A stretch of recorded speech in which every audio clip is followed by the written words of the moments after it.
anger and then social explosion. Right? हुआ और कल फाइनेंस मिनिस्टर ने जो भी 70 साल में इस देश की पूंजी बनी थी उसको बेचने का डिसीजन ले लिया है। मतलब प्रधानमंत्री ने सब कुछ बेच दिया। अब मैं ये हिंदुस्तान के युवाओं से कहना चाहता हूं,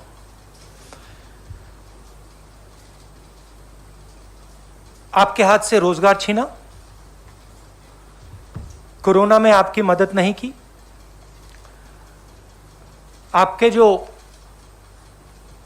किसान माता पिता हैं उनके लिए 3 स्पेशल कानून बनाए, और आज मैं यहां यह पढ़ना चाहता हूं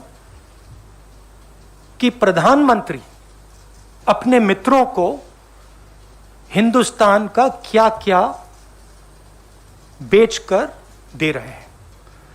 और इसको पढ़ने से आपको पता लग जाएगा, मुझे कहने की भी जरूरत नहीं होगी कि कौन सा एसेट किसको जा रहा है, और ये जो सिलेक्शन किया गया है ये किन लोगों के लिए किया गया है और किस प्रकार से उनको फ्री गिफ्ट दिया जा रहा है। तो शुरुआत करता हूं मैं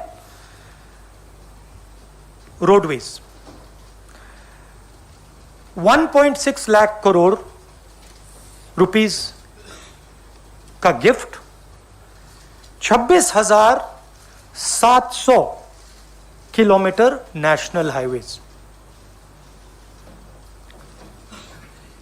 रेलवेज जो इस देश की रीढ़ की हड्डी है, जिसके बिना भाइयों और बहनों देश के गरीब लोग एक शहर से दूसरे शहर में नहीं जा सकते। आज जो लोग ट्रेन में बैठे हैं, आप सुनिए, 1.5 लाख करोड़ रुपए रेलवेज, 400 स्टेशन, 150 ट्रेनें, रेलवे ट्रैक और वुडशेड। और जो हमारे रेलवेज के एम्प्लॉई हैं, आप भी बात समझ लीजिए, जब ये रेलवे से छीनकर किसी प्राइवेट एंटिटी को दिया जाएगा तो आप समझ लीजिए आपके रोजगार का क्या होने वाला है। मुझे समझाने की जरूरत नहीं है। उसके बाद special gift power transmission, 42,300 circuit kilometres of transmission network. Power generation, 6,000 megawatt hydro solar wind assets from NHPC, NTPC, NLC. National gas pipeline, 8,000 kilometre GAIL की पाइपलाइन। किसको जा रहा है आप जानते हो। Petroleum pipeline 4,000 kilometre Indian oil corporation and HCL की पाइपलाइन। Telecoms 2.86 lakh kilometre of Bharat net fibre optic network. BSNL and MTNL के टावर्स। वेयर हाउसिंग, किसान भाई आप इसको अच्छी तरह सुनिए, वेयर हाउसिंग 29,000 करोड़ रुपीस की warehousing. 210 lakh metric tonne food storage. भाइयों और बहनों, आपको मालूम होगा कि ये 2010 लाख मेट्रिक टन स्टोरेज किसको जारी है, कहने की जरूरत नहीं है। Mining 160 coal mines, 761 mineral blocks. Airports 21,000 crore 25 airports. किसको जा रहा है आपको मालूम। Ports 13,000 crore, 31 projects, 9 ports. किसको जा रहा है आपको मालूम। Stadium 11,000 crore, 2 national stadium. अब देखिए ये जो एसेट्स हैं इनको बनाने में 70 साल लगे हैं और इनको बनाने में हिंदुस्तान की जनता ने लाखों करोड़ रुपए अपना पैसा डाला है। ये पूरा का पूरा 3-4 लोगों के हवाले किया जा रहा है। आपसे कहा जा रहा है भाइयों और बहनों, क्या नाम दिया इसका, वो क्या कहते हैं इसका, नहीं वो एक लाइन थी, नेशनल मोनेटाइजेशन पाइपलाइन।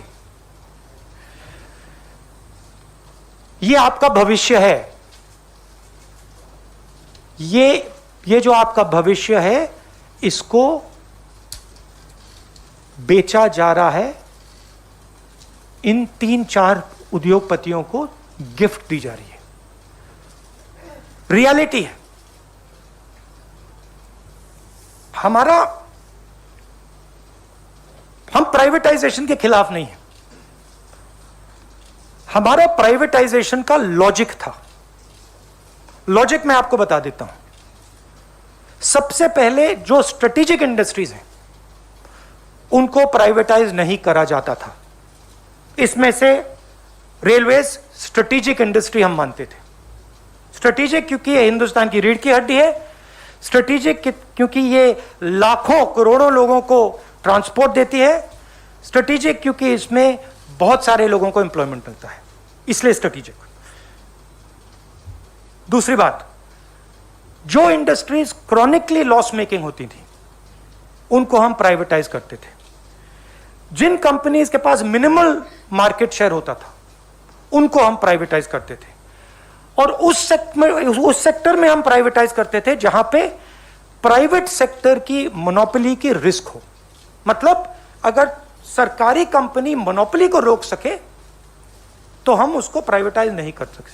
अब यहां पे ये सारे के सारे प्राइवेटाइजेशन मोनोपोली बनाने के लिए करे जा रहे हैं।